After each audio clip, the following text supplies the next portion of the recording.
জয় হিন্দ, জয় Bharat. Good morning dear viewers, welcome to Bangla defence academy. Bangla defence academy YouTube চ্যানেলে তোমাদের প্রত্যেককে আবারও স্বাগতম। আশা করি সকলে ভালো আছো আর তোমাদের প্রিপারেশন খুব ভালো চলছে।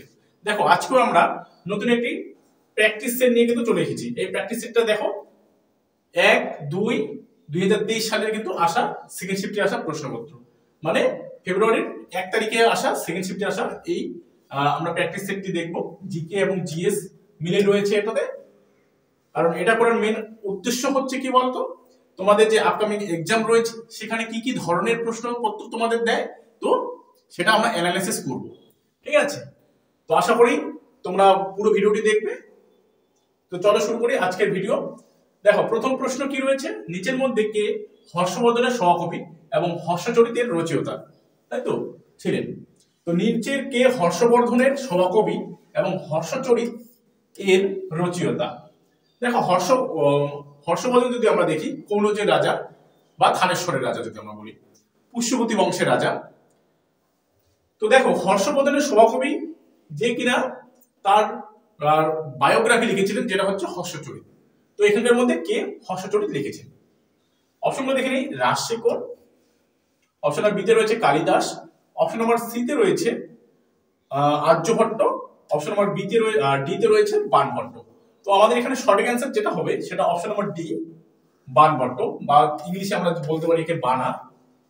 তো বাণভট্টের লেখা হচ্ছে হর্ষচরিত, আরেকটা হচ্ছে কাদম্বরী। আরেকটা কি হবে?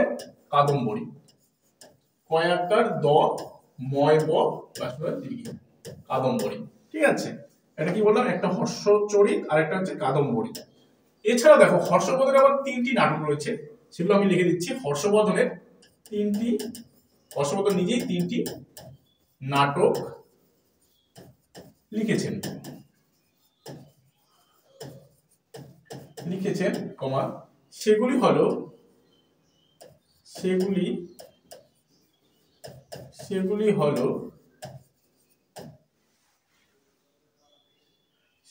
হর্ষবর্ধনের লেখা 3টি নাটক হচ্ছে কি, রত্নাবলী,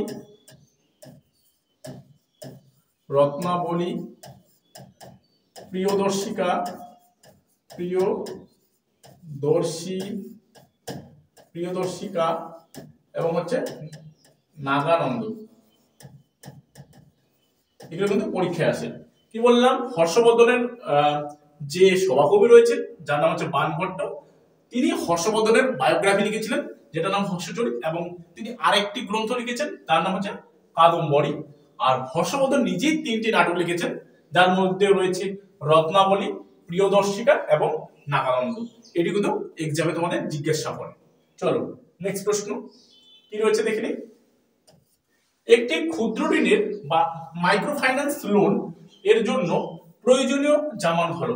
এখানের মধ্যে কোনটি একটি মাইক্রো ফাইন্যান্স? তোমরা যদি লোন নিতে চাও বা ঋণ নিতে চাও, তাহলে তোমাকে এখানে কি জামানত হিসেবে দিতে হবে।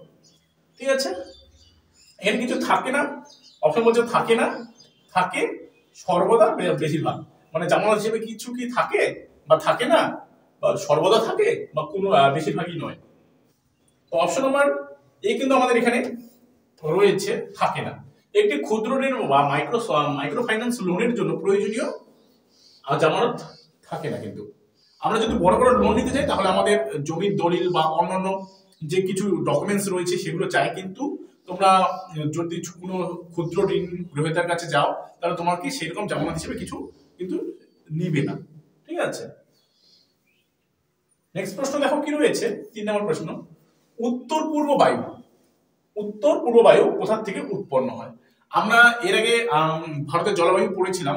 তো জলবায়ু আমাদের পশ্চিম ভারতের মধ্যে যে জলবায়ু দুটি দিক দিয়ে হয়, একটা হচ্ছে আমাদের দক্ষিণ পশ্চিম দিক দিয়ে আসে, আর একটা হচ্ছে উত্তর পূর্ব দিক দিয়ে আসে। তো এখানে প্রশ্ন করেছে যে উত্তর পূর্ব বায়ু কোথা থেকে উৎপন্ন হয়। অপশনগুলো দেখে নিই। দক্ষিণ গোলার্ধের ক্রান্তীয় উচ্চচাপ অঞ্চল থেকে, অপশন নাম্বার বিতে রয়েছে উত্তর গোলার্ধের উপক্রান্তীয় উচ্চচাপ অঞ্চল থেকে, অপশন নাম্বার সিতে রয়েছে কি উত্তর গোলার্ধের ক্রান্তীয় নিম্নচাপ অঞ্চল থেকে, এবং অপশন নাম্বার ডিতে রয়েছে দক্ষিণ গোলার্ধের উপক্রান্তীয় উচ্চচাপ অঞ্চল থেকে। তো আমাদের এখানে উত্তর পূর্ব বায়ু কোথা থেকে উৎপন্ন হয়? অপশন নাম্বার বি আমাদের সঠিক অ্যান্সার, উত্তর গোলার্ধের উপক্রান্তীয় উচ্চচাপ অঞ্চল থেকে। উত্তর গোলার্ধের, তাই না? আর এই সময় কোনো সময় মাঝে মধ্যে আমরা দেখি যে যেটা সাইবেরিয়ান আমরা পড়েছিলাম যে প্রিভিয়াস ইয়ারের প্রশ্ন এসেছে, সাইবেরিয়ান যেটা বায়ু আসে মানে রাশিয়ার থেকে, সেটাকে আমাদের হিমালয় কিন্তু বাধা দেয়। আর যেটা আমাদের উত্তর পশ্চিম দিক দিয়ে রয়েছে সেই দিকে কিন্তু আমাদের কোনো পাহাড় পর্বত সেরকম নেই, তাই এটা উত্তর গোলার্ধের উপক্রান্তীয় উচ্চচাপ অঞ্চল থেকে কিন্তু আসে। ওকে, চলো নেক্সট প্রশ্ন দেখা যাক কি রয়েছে। 4 নম্বর প্রশ্ন দেখো কি রয়েছে। ইন্ডিয়া ইন্টারন্যাশনাল কনক্লেভ, যেটা 2022 সালে গ্লোবাল পিস অ্যাম্বাসেডর হিসেবে কে স্বীকৃত হয়েছিল। এটি আমাদের কারেন্ট অ্যাফেয়ার্স এর আসা প্রশ্ন, তাই না? কারেন্ট অ্যাফেয়ার্স এর আসা প্রশ্ন। দেখো কারেন্ট অ্যাফেয়ার্স অবশ্যই তোমরা কিন্তু দেখে যাবে, পরীক্ষার আগে 2 বছর 3 বছর আগেকার কারেন্ট অ্যাফেয়ার্স কিন্তু চলে আসছে। যেহেতু এটা 2023 সালের প্রশ্নপত্র, তাই এখানে 2022 সালে আসছে, তার মানে তোমাদের 2025-এ দিবে, তাই তোমরা 24টা প্লাস 23টা কিন্তু দেখে যাবে ভালো করে। তো অপশনগুলো দেখে নিই। আদেশ দিগন্দিয়া, অঙ্কিতা শর্মা, আচল কুমার শ্রীবাস্তব, ববিতা সিং। তো আমাদের এখানে সঠিক অ্যান্সার কি হবে, যারা তোমরা জানো option number D, Babita Singh কিন্তু আমাদের এখানে সঠিক অ্যান্সার হয়ে যাবে। নেক্সট প্রশ্ন দেখো কি রয়েছে। একজন ফ্রিস্টাইল কুস্তিকারকে তার প্রতিপক্ষের বিপক্ষে বাউট ঘোষণার জন্য কত পয়েন্ট সুবিধা থাকতে হবে। আবার প্রশ্নটা দেখে নিচ্ছি। একজন ফ্রিস্টাইল কুস্তিকারকে তার প্রতিপক্ষের বিপক্ষে বাউট ঘোষণার জন্য কত পয়েন্ট সুবিধা থাকতে হবে। অপশনটা দেখে নিই। 10 পয়েন্ট, 14 পয়েন্ট, 12 পয়েন্ট না 8 পয়েন্ট।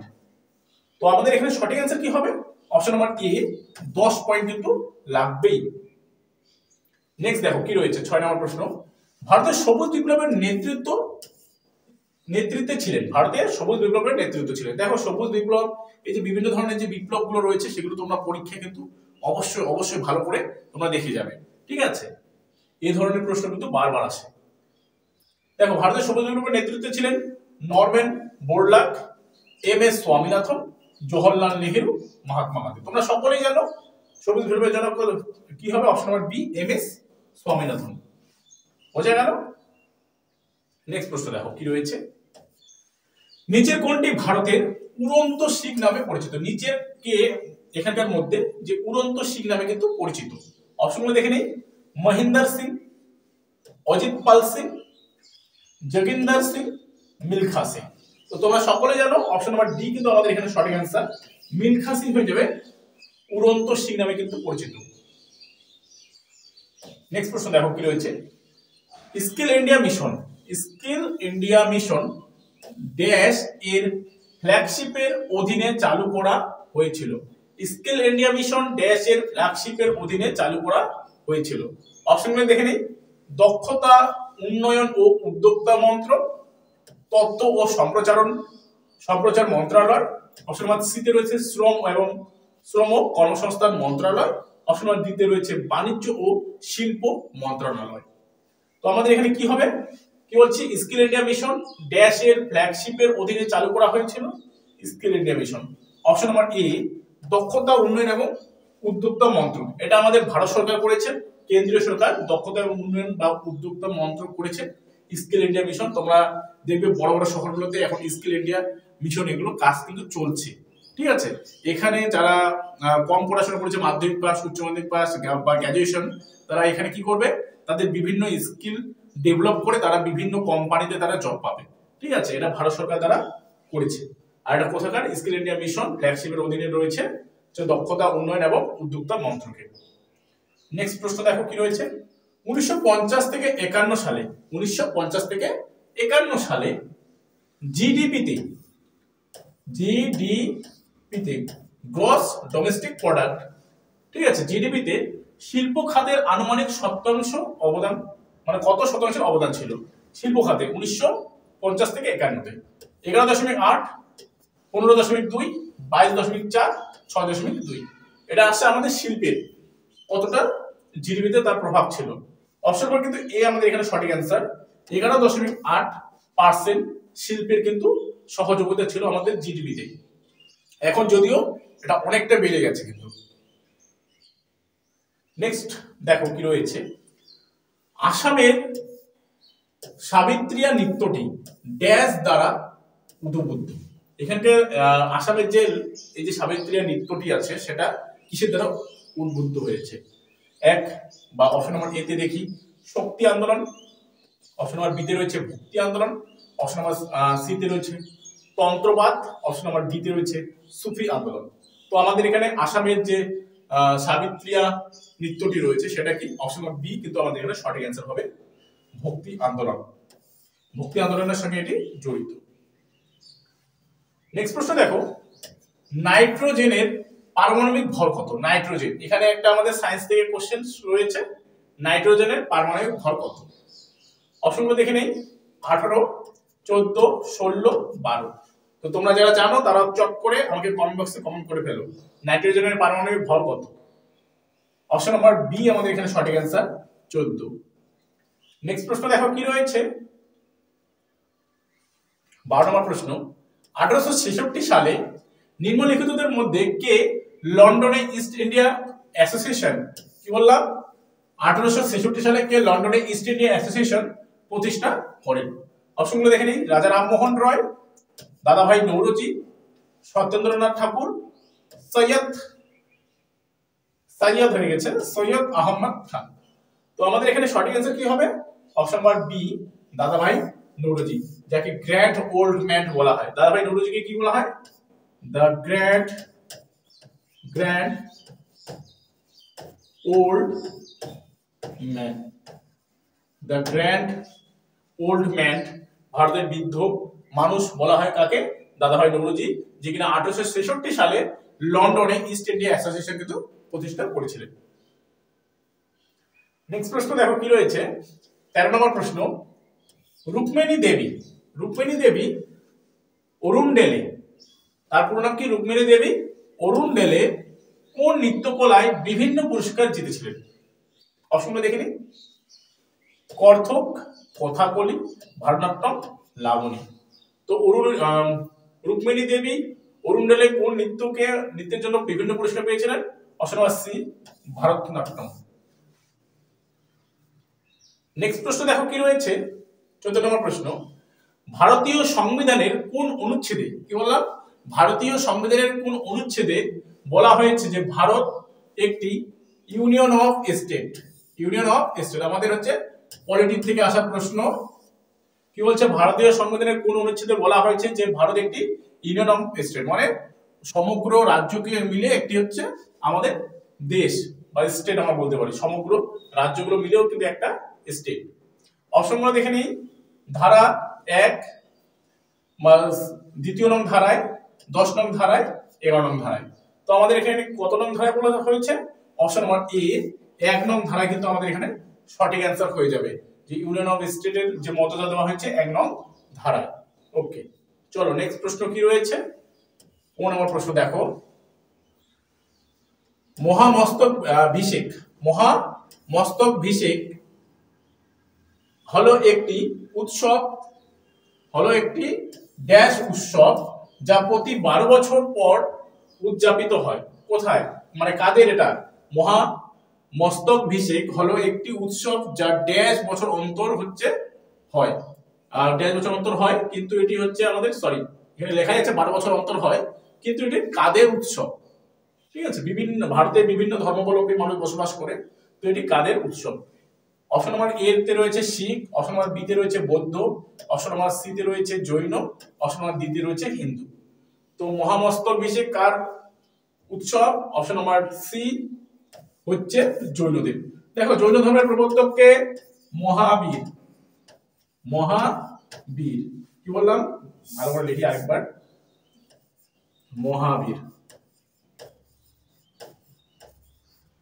মহাবীর জৈন ধর্মের প্রবর্তক, যিনি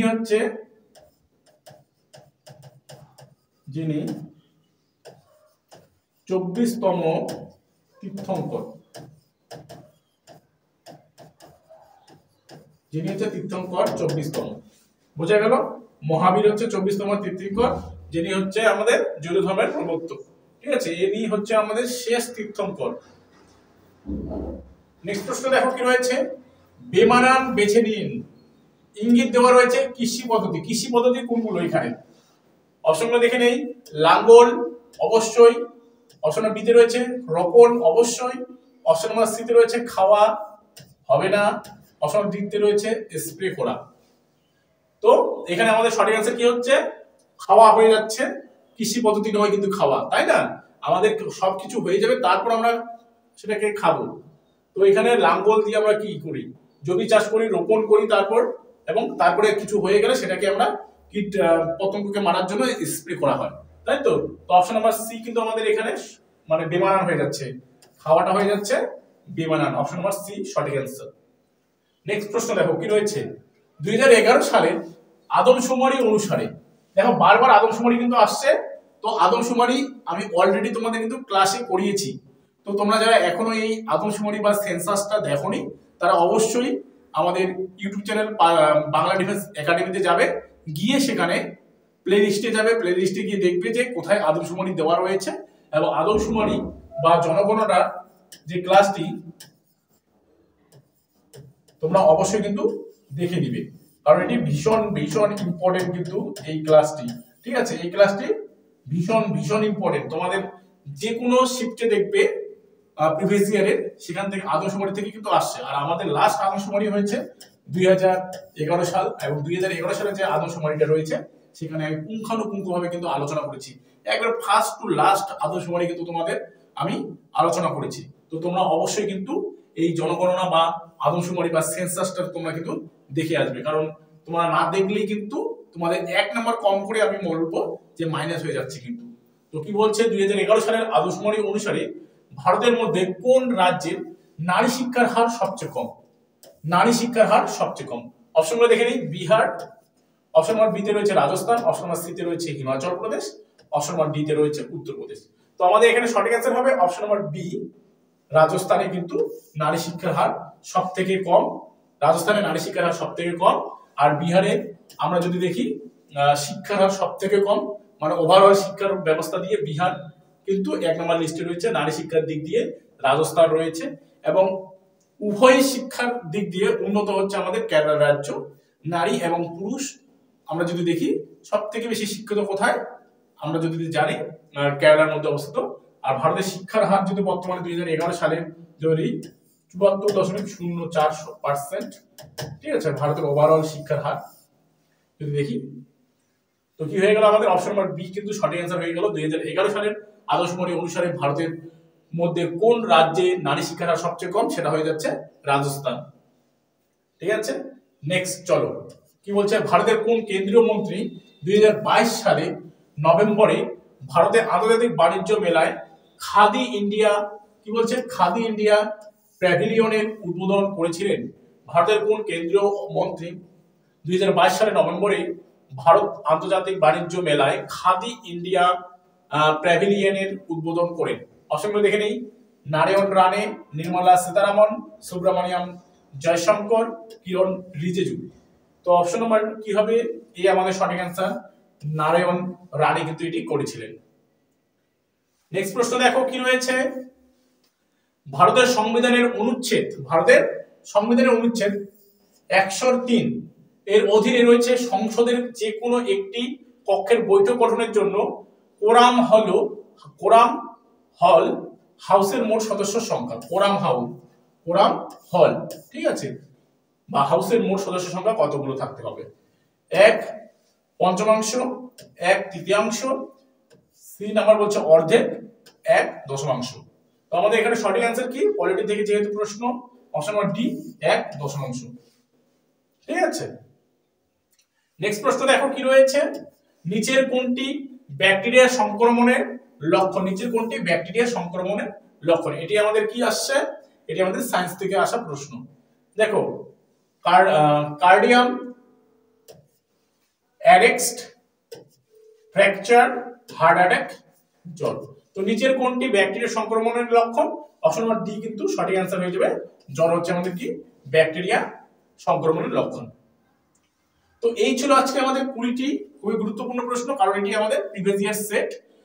তোমাদের এই কয়েকদিন ধরে ভিডিও ঠিক মতো দেওয়া হচ্ছে না, কারণ আমাদের লাইনের ডিস্টার্ব, প্লাস আমাদের পাশের হাই স্কুল রয়েছে, তো সেই হাই স্কুলে আমাদের কি রয়েছে, প্ল্যাটিনাম জুবলি রয়েছে, তো প্লাটিনাম জুবলির জন্যই আমাদের রাত্রেবেলা যে ক্লাসগুলি সেগুলো এলোমেলো হয়ে যাচ্ছে, এবং সকালবেলার ক্লাসটিও আমাদের এলোমেলো হওয়ার মেন কারণ হচ্ছে আমাদের ইলেকট্রিসিটি। কারণ ইলেকট্রিসিটি এখন ভোল্টেজে খুবই কম বেশি হচ্ছে, যার ফলে আমাদের মাঝে মধ্যে বোর্ড ওপেন হচ্ছে না। তো সবাইকে আমার তরফ থেকে সরি, কারণ আমরা ঠিক সময় মতো তোমাদের ক্লাস প্রদান করতে পারছি না। তো তোমরা তবু আমাদের সঙ্গে সবসময়ের জন্য যুক্ত থাকবে। তো এই হলো আজকে আমাদের ভিডিওটি ভালো লাগলে অবশ্যই একটি লাইক করে বন্ধুদের মাঝে কিন্তু শেয়ার করবে।